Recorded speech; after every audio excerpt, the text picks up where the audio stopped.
ನಮಸ್ಕಾರ ಪ್ರಿಯ ವೃಶ್ಚಿಕ ರಾಶಿಯವರೇ, ಇಂದಿನ ಈ ಅತ್ಯಂತ ವಿಶೇಷ ಕಾರ್ಯಕ್ರಮಕ್ಕೆ ನಿಮಗೆ ಸ್ವಾಗತ ಕೋರುತ್ತೇನೆ.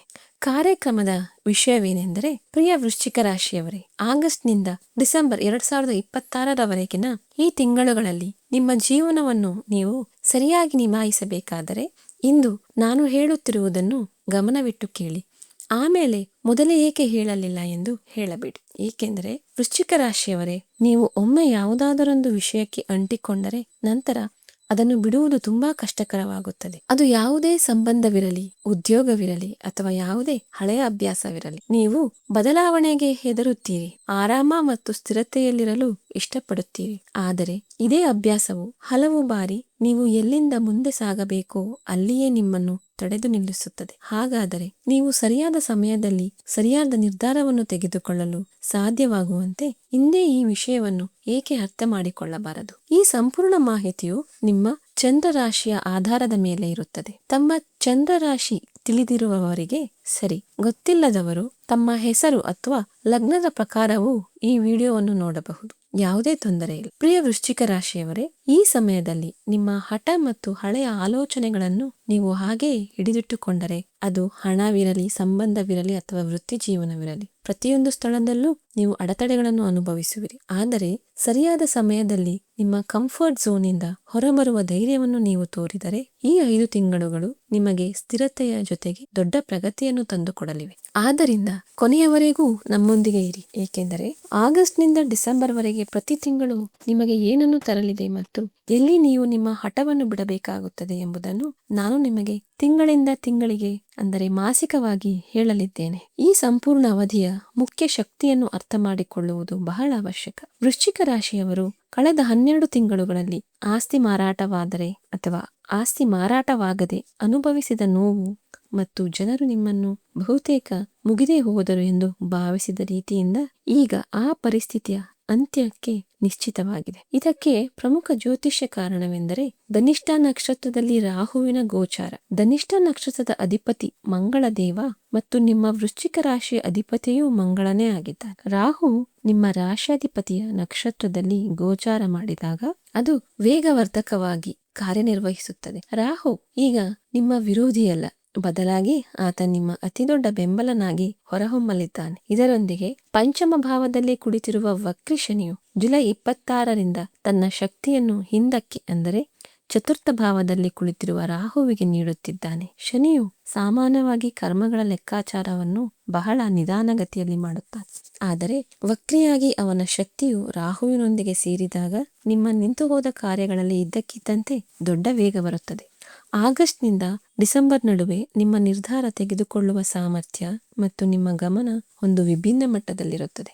ಈ ಶಕ್ತಿಯನ್ನು ಸ್ಥಿರವಾಗಿಡಲು ಪ್ರತಿದಿನ ಬೆಳಿಗ್ಗೆ ನಿಮ್ಮ ಹಣೆಯ ಮೇಲೆ ಕೆಂಪು ಚಂದನದ ತಿಲಕವನ್ನು ಕಡ್ಡಾಯವಾಗಿ ಹಚ್ಚಿ. ಇದರಿಂದ ಮಂಗಳನಿಗೆ ಬಲ ಸಿಗುತ್ತದೆ ಮತ್ತು ನಿಮ್ಮ ಶಕ್ತಿಯು ವಿಚಲಿತವಾಗುವುದಿಲ್ಲ. ವೃತ್ತಿ ಮತ್ತು ವ್ಯವಹಾರದ ದೃಷ್ಟಿಕೋನದಿಂದ ಈ ಸಮಯವು ನೀವು ಬಹುಶಃ ಭರವಸೆಯನ್ನೇ ಬಿಟ್ಟಿದ್ದಂತಹ ಹಂತಕ್ಕೆ ನಿಮ್ಮನ್ನು ಕೊಂಡೊಯ್ಯಬಹುದು. ಬಹಳ ದಿನಗಳಿಂದ ಬಾಕಿ ಉಳಿದಿದ್ದ ಬಡ್ತಿಗಳು ಅಥವಾ ತಡೆ ಹಿಡಿಯಲಾಗಿದ್ದ ಇಚ್ಛಿತ ವರ್ಗಾವಣೆ ಈಗ ಈಡೇರುವ ಬಲವಾದ ಜ್ಯೋತಿಷ್ಯ ಯೋಗಗಳು ರೂಪುಗೊಳ್ಳುತ್ತಿವೆ. ಇದಕ್ಕೆ ಮುಖ್ಯ ಕಾರಣ ನಿಮ್ಮ ದಶಮ ಭಾವ, ಅಂದರೆ ಕರ್ಮಭಾವದ ಮೇಲೆ ಗ್ರಹಗಳ ಅತ್ಯಂತ ಶಕ್ತಿಶಾಲಿ ಪ್ರಭಾವ.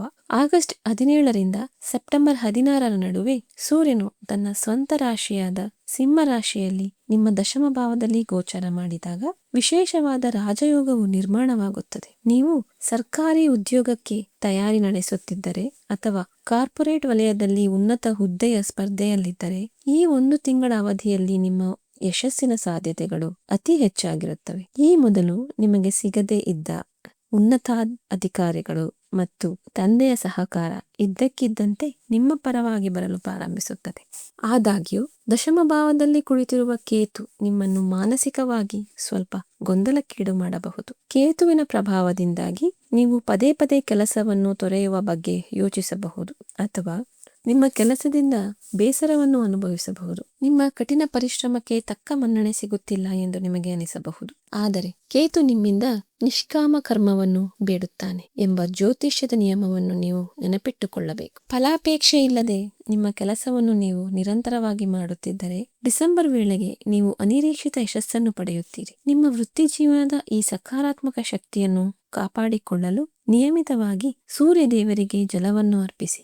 ಹಣ, ಸಂಪತ್ತು ಮತ್ತು ಆರ್ಥಿಕ ಸ್ಥಿತಿಯ ಬಗ್ಗೆ ಮಾತನಾಡುವುದಾದರೆ ಸುಖಭಾವವಾಗಿರುವ ವೃಶ್ಚಿಕ ರಾಶಿಯವರ ಚತುರ್ಥ ಭಾವವು ರಾಹುವಿನಿಂದ ಪ್ರಭಾವಿತವಾಗಿದೆ ಮತ್ತು ಇಲ್ಲಿಂದ ರಾಹುವಿನ ಪೂರ್ಣ ದೃಷ್ಟಿಯು ನಿಮ್ಮ ಅಷ್ಟಮ ಭಾವದ ಮೇಲೆ ಬೀಳುತ್ತಿದೆ. ಈ ಗ್ರಹಗತಿಯು ಹಠಾತ್ ಧನ ಪ್ರಾಪ್ತಿ ಅಥವಾ ನಿಮ್ಮ ಸಿಲುಕಿಕೊಂಡಿರುವ ಹಣವನ್ನು ಮರಳಿ ಪಡೆಯುವ ಯೋಗವನ್ನು ಸೃಷ್ಟಿಸುತ್ತದೆ. ನಿಮ್ಮ ಯಾವುದೇ ಪೂರ್ವಾರ್ಜಿತ ಆಸ್ತಿ ವಿವಾದಗಳಲ್ಲಿ ಸಿಲುಕಿಕೊಂಡಿದ್ದರೆ ಅಥವಾ ಯಾವುದೇ ಆಸ್ತಿಯು ಮಾರಾಟವಾಗದಿದ್ದರೆ ಈಗ ಅದನ್ನು ಉತ್ತಮ ಬೆಲೆಗೆ ಮಾರಾಟ ಮಾಡುವ ಮತ್ತು ಆ ನಗದು ಹಣದಿಂದ ನಿಮ್ಮ ಮನೆಯನ್ನು ನಿರ್ಮಿಸುವ ಪ್ರಬಲ ಸಾಧ್ಯತೆ ಇದೆ. ಆರ್ಥಿಕ ಲಾಭ ಮತ್ತು ನಗದು ಹರಿವಿಗೆ ಅತ್ಯಂತ ಅನುಕೂಲಕರ ಸಮಯ ಸೆಪ್ಟೆಂಬರ್ 7 ಮತ್ತು ಸೆಪ್ಟೆಂಬರ್ 17 ನಡುವೆ ಇರುತ್ತದೆ. ಈ ಸಮಯದಲ್ಲಿ ಬುಧನು ನಿಮ್ಮ ಏಕಾದಶ ಭಾವ ಅಂದರೆ ಲಾಭದ ಭಾವದಲ್ಲಿ ತನ್ನ ಸ್ವಂತ ರಾಶಿಯಲ್ಲಿ ಗೋಚಾರ ಮಾಡುತ್ತಾನೆ. ಈ ಸಮಯವು ನಿಮಗೆ ಹೊಸ ಆದಾಯದ ಮೂಲಗಳನ್ನು ಸೃಷ್ಟಿಸುತ್ತದೆ ಮತ್ತು ವ್ಯವಹಾರದಲ್ಲಿ ಭಾರಿ ಲಾಭವನ್ನು ನೀಡಲು ಸಹಾಯವಾಗುತ್ತದೆ.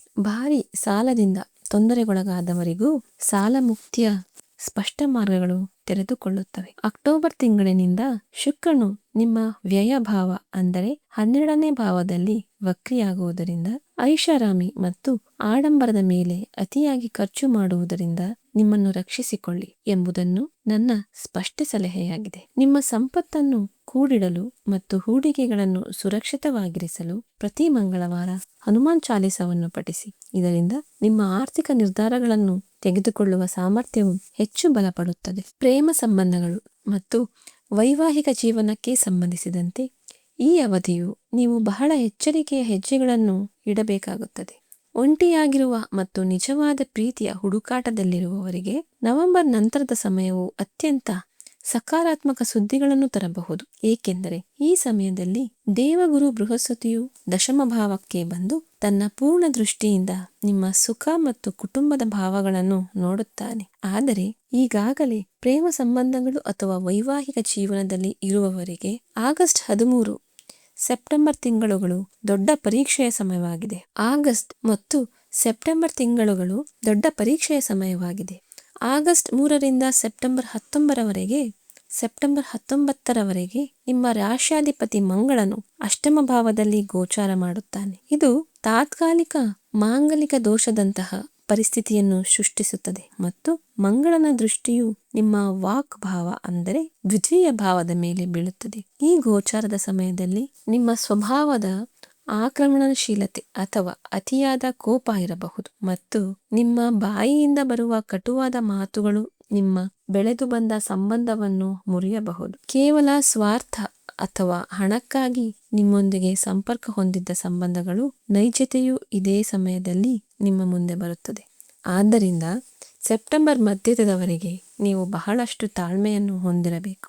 ಸಂಗಾತಿ ಅಥವಾ ಪ್ರೇಮಿಯೊಂದಿಗಿನ ವಿವಾದಗಳನ್ನು ತಪ್ಪಿಸಲು ಸೋಮವಾರದಂದು ಶಿವನ ಮಂತ್ರವಾದ ಓಂ ನಮಃ ಶಿವಾಯ ವನ್ನು 108 ಬಾರಿ ಜಪಿಸಿ. ಇದು ನಿಮ್ಮ ಮನಸ್ಸು ಮತ್ತು ಮಾತು ಎರಡರಲ್ಲೂ ಅಗತ್ಯವಾದ ಶಾಂತತೆಯನ್ನು ಕಾಪಾಡುತ್ತದೆ. ಕೌಟುಂಬಿಕ ಜೀವನದಲ್ಲಿ ಅತಿ ದೊಡ್ಡ ಬದಲಾವಣೆಯನ್ನು ನೀವು ನೋಡಲಿದ್ದೀರಿ. ತಾಯಿ ಮತ್ತು ಮನೆಯ ವಾತಾವರಣವನ್ನು ಪ್ರತಿನಿಧಿಸುವ ಚತುರ್ಥ ಭಾವದಲ್ಲಿ ರಾಹು ವಿರಾಜಮಾನನಾಗಿದ್ದಾನೆ. ರಾಹು ಪ್ರತ್ಯೇಕತೆಯ ಗ್ರಹವೂ ಹೌದು. ಇದರ ನೇರ ಪರಿಣಾಮವೇನೆಂದರೆ ಕೇವಲ ತಮ್ಮ ಸ್ವಾರ್ಥಕ್ಕಾಗಿ ನಿಮ್ಮೊಂದಿಗೆ ಸಂಪರ್ಕ ಹೊಂದಿದ್ದ ಅಥವಾ ಮನೆಯಲ್ಲಿ ಅನಗತ್ಯ ಜಗಳಗಳಿಗೆ ಕಾರಣವಾಗುತ್ತಿದ್ದ ಸಂಬಂಧಿಕರು ಅಥವಾ ಕುಟುಂಬದ ಸದಸ್ಯರಿಂದ ನೀವು ಸ್ವಾಭಾವಿಕವಾಗಿ ದೂರವಾಗುತ್ತೀರಿ. ನಿಮ್ಮ ಮಾನಸಿಕ ಶಾಂತಿಗೆ ಆದ್ಯತೆ ನೀಡುತ್ತಾ ನೀವು ಸ್ವತಂತ್ರ ಜೀವನ ಶೈಲಿಯತ್ತ ಸಾಗುತ್ತೀರಿ. ತಂದೆಯೊಂದಿಗೆ ನಡೆಯುತ್ತಿದ್ದ ಸೈದ್ಧಾಂತಿಕ ಭಿನ್ನಾಭಿಪ್ರಾಯಗಳು ಅಥವಾ ಆಸ್ತಿಗೆ ಸಂಬಂಧಿಸಿದ ವಿವಾದಗಳು ಈಗ ಬಗೆಹರಿಯುತ್ತಾ ಸಾಗುತ್ತವೆ. ಇದರೊಂದಿಗೆ ನಿಮ್ಮ ತಾಯಿಯವರ ಆರೋಗ್ಯದಲ್ಲಿ, ವಿಶೇಷವಾಗಿ ಅವರು ಕಣ್ಣುಗಳ ಉರಿ ಅಥವಾ ಬೆನ್ನು ನೋವಿನ ಬಗ್ಗೆ ದೂರು ನೀಡುತ್ತಿದ್ದರೆ ಈಗ ಅದರಲ್ಲಿ ಕ್ರಮೇಣ ಸುಧಾರಣೆಯಾಗುವ ಸಾಧ್ಯತೆ ಇದೆ. ಕೌಟುಂಬಿಕ ಏಕತೆಯನ್ನು ಕಾಪಾಡಿಕೊಳ್ಳಲು ಮತ್ತು ಮನೆಯ ನಕಾರಾತ್ಮಕ ಶಕ್ತಿಯನ್ನು ತೆಗೆದುಹಾಕಲು ಪ್ರತಿದಿನ ಸಂಜೆ ಮನೆಯಲ್ಲಿ ಕರ್ಪೂರವನ್ನು ಬೆಳಗಿಸಿ ಮತ್ತು ಪೋಷಕರ ಆಶೀರ್ವಾದ ಪಡೆದ ನಂತರವೇ ಹೊಸ ಕಾರ್ಯವನ್ನು ಪ್ರಾರಂಭಿಸಿ. ಆರೋಗ್ಯದ ದೃಷ್ಟಿಕೋನದಿಂದ ಈ ಅವಧಿಯು ನಿಮಗೆ ಸ್ವಲ್ಪ ಜಾಗರೂಕರಾಗಿರಲು ಸ್ಪಷ್ಟ ಸಂಕೇತವನ್ನು ನೀಡುತ್ತಿದೆ. ಗ್ರಹಗಳ ಚಲನೆಯು ನಿಮ್ಮ ದೇಹದ ಶಕ್ತಿಯ ಮಟ್ಟ ಮತ್ತು ರೋಗ ನಿರೋಧಕ ಶಕ್ತಿಯ ಬಗ್ಗೆ ಬಹಳಷ್ಟನ್ನು ನಿರ್ಧರಿಸುತ್ತದೆ.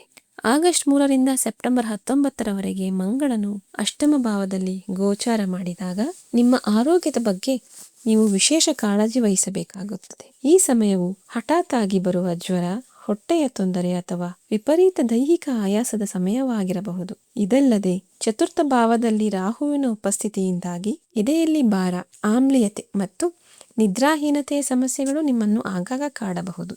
ಸೆಪ್ಟೆಂಬರ್ ನಂತರ ದೇವಗುರು ಬೃಹಸ್ಪತಿಯ ಸಕಾರಾತ್ಮಕ ಪ್ರಭಾವವು ಹೆಚ್ಚಾದಂತೆ ನಿಮ್ಮ ಆರೋಗ್ಯವು ಉತ್ತಮ ಮಟ್ಟದಲ್ಲಿ ಸುಧಾರಿಸಲು ಪ್ರಾರಂಭಿಸುತ್ತದೆ. ನಿಮ್ಮ ದೈಹಿಕ ಶಕ್ತಿಯನ್ನು ಸಮತೋಲನದಲ್ಲಿಟ್ಟುಕೊಳ್ಳಲು ನೀವು ನಿಯಮಿತವಾಗಿ ಮಂಗಳನ ಬೀಜ ಮಂತ್ರವಾದ ಓಂ ಕ್ರಾಂ ಕ್ರೀಂ ಕ್ರೌಂ ಸಹ ಭೌಮಾಯ ನಮಃ ವನ್ನು ಒಂದು ಜಪಮಾಲೆ ಅಂದರೆ 108 ಬಾರಿ ಜಪಿಸಿ ಮತ್ತು ಯಾವುದೇ ದೈಹಿಕ ನೋವು ಹೆಚ್ಚಾಗುತ್ತಿದ್ದುವಂತೆ ತೋರಿದರೆ ತಕ್ಷಣವೇ ಅರ್ಹ ವೈದ್ಯರನ್ನು ಸಂಪರ್ಕಿಸಿ. ಶಿಕ್ಷಣಕ್ಕೆ ಸಂಬಂಧಿಸಿದ ವಿದ್ಯಾರ್ಥಿಗಳಿಗೆ ಈ ಸಮಯವು ಯಾವುದೇ ದೊಡ್ಡ ಅವಕಾಶಕ್ಕಿಂತ ಕಡಿಮೆ ಇಲ್ಲ. ಕಳೆದ ಕೆಲವು ಸಮಯದಿಂದ ಪಂಚಮ ಭಾವದಲ್ಲಿ ಶನಿಯ ಉಪಸ್ಥಿತಿಯಿಂದಾಗಿ ನಿಮ್ಮ ಅಧ್ಯಯನದಲ್ಲಿ ನೀವು ಹೆಚ್ಚಿನ ಒತ್ತಡವನ್ನು ಅನುಭವಿಸುತ್ತಿರಬಹುದು. ಆದರೆ ಈಗ ಪರಿಸ್ಥಿತಿ ಬದಲಾಗಲಿದೆ.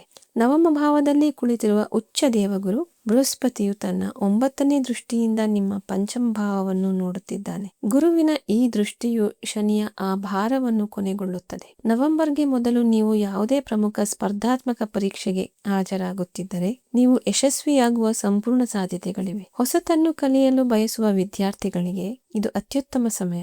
ಏಕಾಗ್ರತೆಯನ್ನು ಕಾಪಾಡಿಕೊಳ್ಳಲು ವಿದ್ಯಾರ್ಥಿಗಳು ಪ್ರತಿ ಗುರುವಾರ ತಮ್ಮ ಹಣೆಯ ಮೇಲೆ ಕೇಸರಿಯ ಹಳದಿ ತಿಲಕವನ್ನು ಹಚ್ಚಬೇಕು.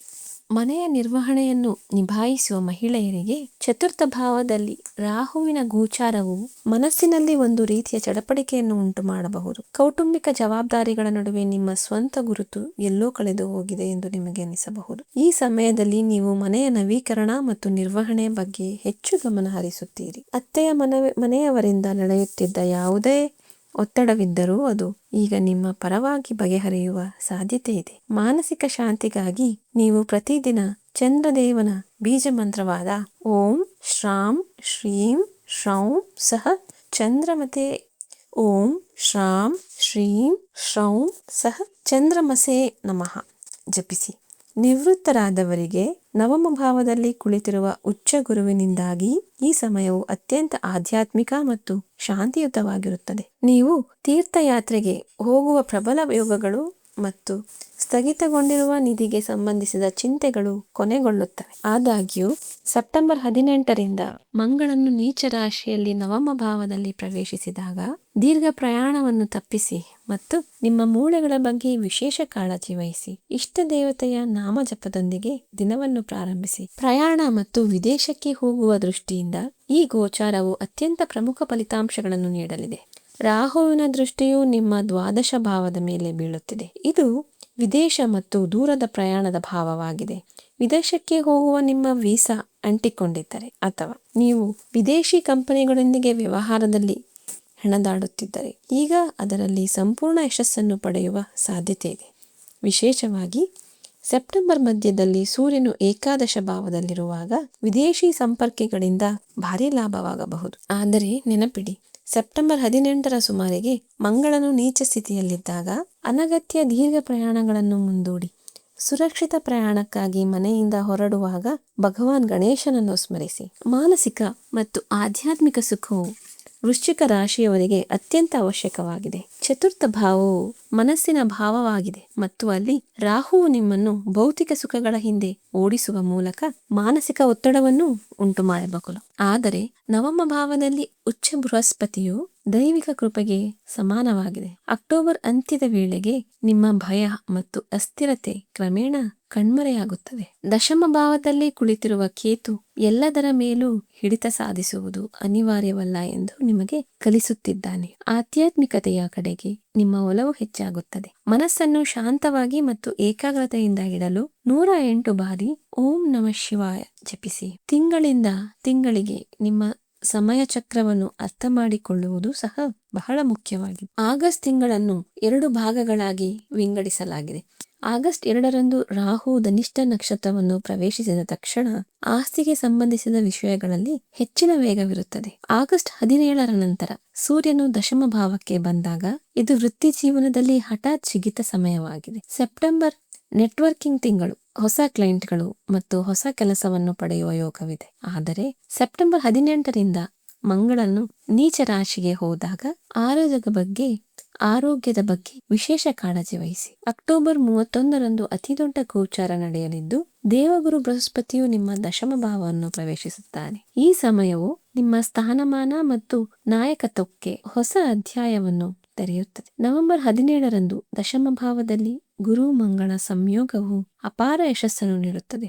ಆದರೆ ಇದೇ ತಿಂಗಳು ದಶಮ ಭಾವದಲ್ಲಿ ಗುರು ಮತ್ತು ಕೇತುವಿನ ಗುರು ಚಾಂಡಾಲ ಯೋಗವು ಸಕ್ರಿಯವಾಗುತ್ತದೆ. ಈ ಕಾರಣದಿಂದಾಗಿ ಕಾರ್ಯಕ್ಷೇತ್ರದಲ್ಲಿನ ಗುಪ್ತ ಶತ್ರುಗಳು ನಿಮ್ಮ ವರ್ಚಸ್ಸನ್ನು ಹಾಳು ಮಾಡಲು ಪ್ರಯತ್ನಿಸಬಹುದು. ಡಿಸೆಂಬರ್ 5ರಂದು ತೃತೀಯ ಭಾವದಲ್ಲಿ ರಾಹುವಿನ ಗೋಚಾರವು ನಿಮ್ಮೊಳಗೆ ಅಪಾರ ಧೈರ್ಯವನ್ನು ತುಂಬುತ್ತದೆ ಮತ್ತು ಡಿಸೆಂಬರ್ 11ರಂದು ಶನಿಯು ಮಾರ್ಗಿಯಾಗಿ ನಿಮ್ಮ ಸ್ಥಗಿತಗೊಂಡ ಕೆಲಸಗಳನ್ನು ಗುರಿ ತಪ್ಪಿಸುತ್ತಾನೆ. ವೃಶ್ಚಿಕ ರಾಶಿಯ ಅಧಿಪತಿ ಮಂಗಳ.